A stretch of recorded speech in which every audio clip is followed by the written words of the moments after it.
Vou explicar o governo Vargas no período democrático, ou seja, no período populista dele. Ele sempre foi meio populista, né? Mas no período dos governos populistas do Brasil.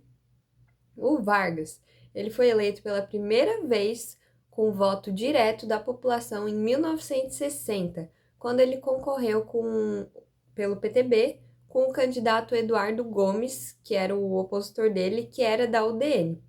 E quando ele se elege, a gente logo vê que a gente tinha tipo uma polarização política no Brasil nesse período, que eram os nacionalistas, que eram do lado do Vargas, que defendiam um protecionismo econômico, ou seja, a gente focar na economia aqui do Brasil, e a gente tinha os liberais, que eram os entreguistas, que defendiam que, tipo, por exemplo, o nosso petróleo, ele deveria ser liberal não, né? Não seria esse termo, mas empresas do exterior que deveriam usar e usufruir desse petróleo e revender, enfim, e claro, o Estado ganha algo com isso também. Mas esses liberais eram à frente dos Estados Unidos, o pessoal que era da UDN, que era contrário ao Vargas. E bem, o Vargas ele adotou uma medida de intervenção do Estado na economia. E mais para frente a gente vê essa política dele sendo bem aplicada em outras campanhas.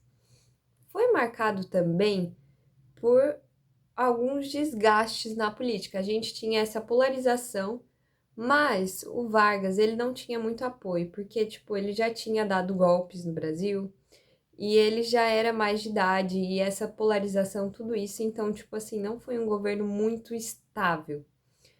Ele também lançou um plano econômico que ficou bem conhecido, que foi o marco desse período dele, que era o Plano Laffer, que era desenvolver realmente o país. E novamente a gente tem um pouquinho desse negócio que veio do Dutra, que era o Plano Salt, no Vargas é o Plano Laffer, que focava em transporte, energia e siderúrgica mineração, petróleo, então era focando nessas riquezas do país. E a gente teve a criação de uma lei que deixou bem claro isso que eu disse, que ele era um pouquinho mais do Estado, da intervenção do Estado na economia, em que era a lei de remessa de lucros, onde toda empresa que estivesse aqui no Brasil tinha que deixar no mínimo 10% do capital aqui no Brasil. A gente tem a criação do Banco Nacional e o Banco Nacional começa a investir em infraestrutura, que a gente tem como um exemplo uma hidrelétrica bem famosa que é a de Paulo Afonso. Em 1954 a gente tem a criação da Eletrobras e em 1953 da Petrobras.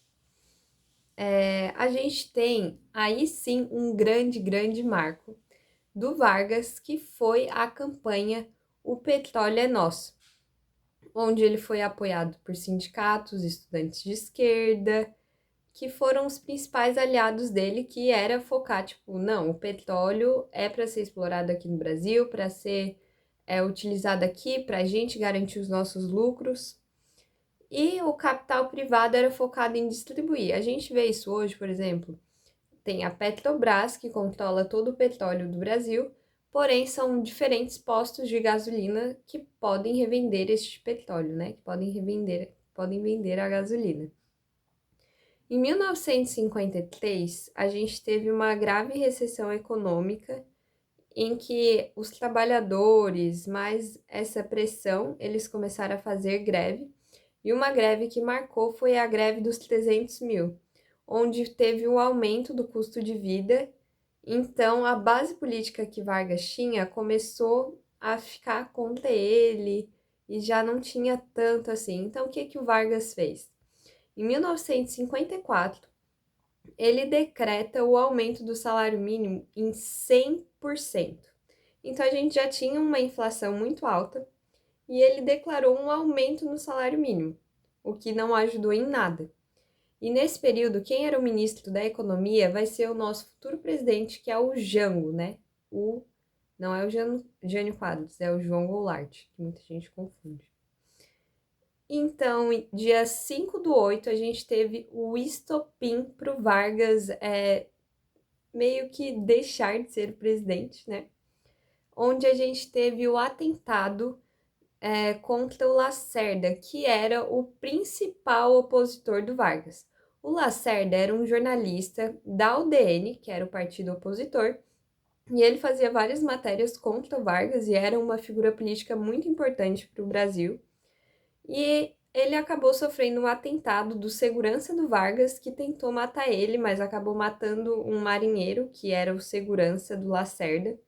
Então gerou um conflito com a Marinha, gerou um conflito com todos aqueles que, tipo, eram até que apoiavam o Vargas, porque meio que ele tentou assassinar o opositor dele. E até hoje não é comprovado se o Vargas realmente, tipo, pediu, né, para matarem. E isso instaurou uma grave crise política. Com isso, o Vargas, tipo, meio que ele sofreu a pressão já dos militares, que depois disso iria refletir no golpe militar, em que os militares falaram: ou você renuncia, ou a gente vai tomar o poder. E o que Vargas faz? Vargas fala que ele não vai sair, só vai sair do poder se ele for morto. Então, o que acaba acontecendo é que Vargas se mata, e assim a população que antes não gostava dele, com ele se matando, começa a ficar, tipo, triste. Muitas pessoas ainda admiravam muito Vargas, então ele se mata, impede o golpe, porque os militares não iam assumir com essa instabilidade que estava acontecendo no país. E assim, quem assume é o Café Filho. Mas ele não fica muito tempo. E tanto que a gente tem depois o Carlos Luz, que assume. Enfim, nós temos as eleições depois e passamos para o governo de JK.